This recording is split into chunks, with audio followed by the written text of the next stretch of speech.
All right, so what's going on YouTube? It's your boy GODSOWN DJ, aka GODIntheWax, bringing you another video. So this time I want to talk about the MPC. So basically, I got my MPC Key 61 here, which is my baby. I've had it for a minute, and it's a dope device.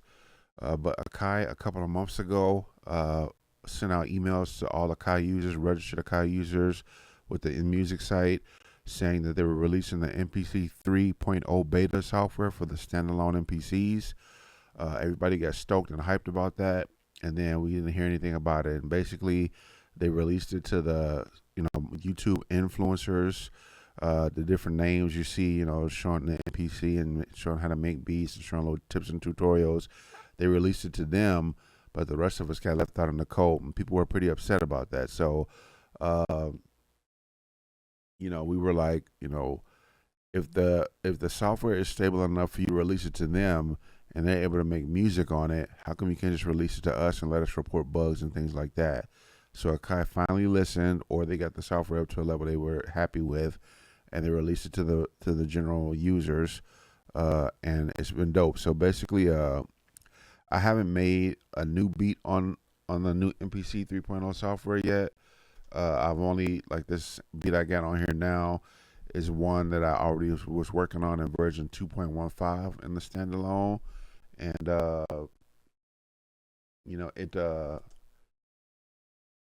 it's dope. It's been dope so far. I mean, from what I can tell, like, they got, and the graphical user interface is a lot different. The icons look a lot different. Uh, I personally like the look of it, but like, they got rid of programs. So basically, in the old MPC style, which have been tried and true for a long time, you had sequences, tracks, and programs. And tracks were just a container for programs. So you would have a track and then would have a program associated with it. What they did is kind of streamline that process and just kind of merge tracks and programs into one unit, or into one interface. So like you can see here, I have this drum program with this drum on it, and if I click this icon on it, you see key group, plugin, MIDI, CV, or audio. So basically, all that does is I could choose one of these other options, a key group, a plugin, or MIDI, whatever, and it would change the track, or whatever you want to call the track, to that type of a program or that type of a track, and then you don't see drums on there because I'm already on drums. But if I were to change to like MIDI or plug-in, then drums would become an option to switch back to. So drums would appear in the list at that point. But yeah, I mean, to me it's logical, and I've seen a lot of videos of people complaining about not having the ability to use programs. And like I said, a track is just a container for a program. So it was kind of redundant, and they realized that, and they just merged it and streamlined it. I think it was a logical decision. The software does have to grow and change. You don't want to be using the same MPC style 20 years from now that you've been using since the 90s. So it has been around for a long time. Even on these modern MPCs, they didn't really change it too much, except for the user interface.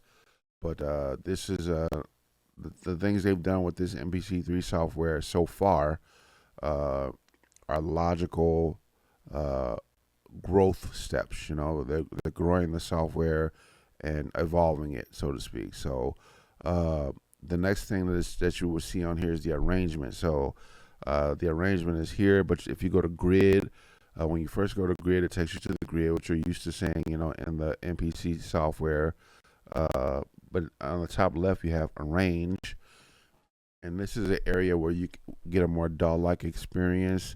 So basically, you can arrange, your sequence or your song to be, a long pattern, 64 bars, 72 bars, however long your song is going to be, and you can arrange it and remove and add different elements and things like that, which is pretty cool. So I haven't really got to mess around with that too much. Like I said, this beat I had on here was already being worked on in the MPC 2.15.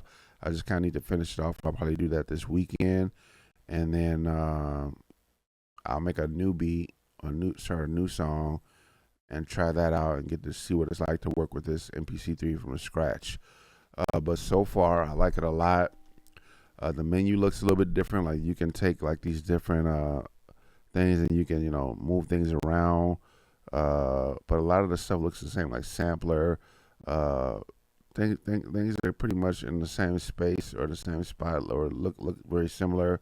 You know, the sample edit is not much different. Just the user interface might look a little bit different.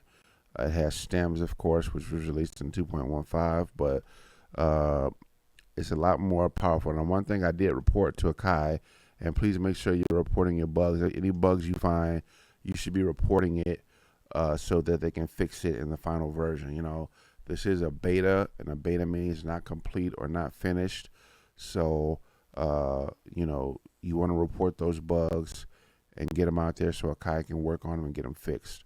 But one thing I reported was if you go to the file browser and content, there used to be an option for splice. That button is missing. I don't know if that's on purpose or not. But also, like if you go into the options and you scroll down to splice, mine is just attempting to connect to network.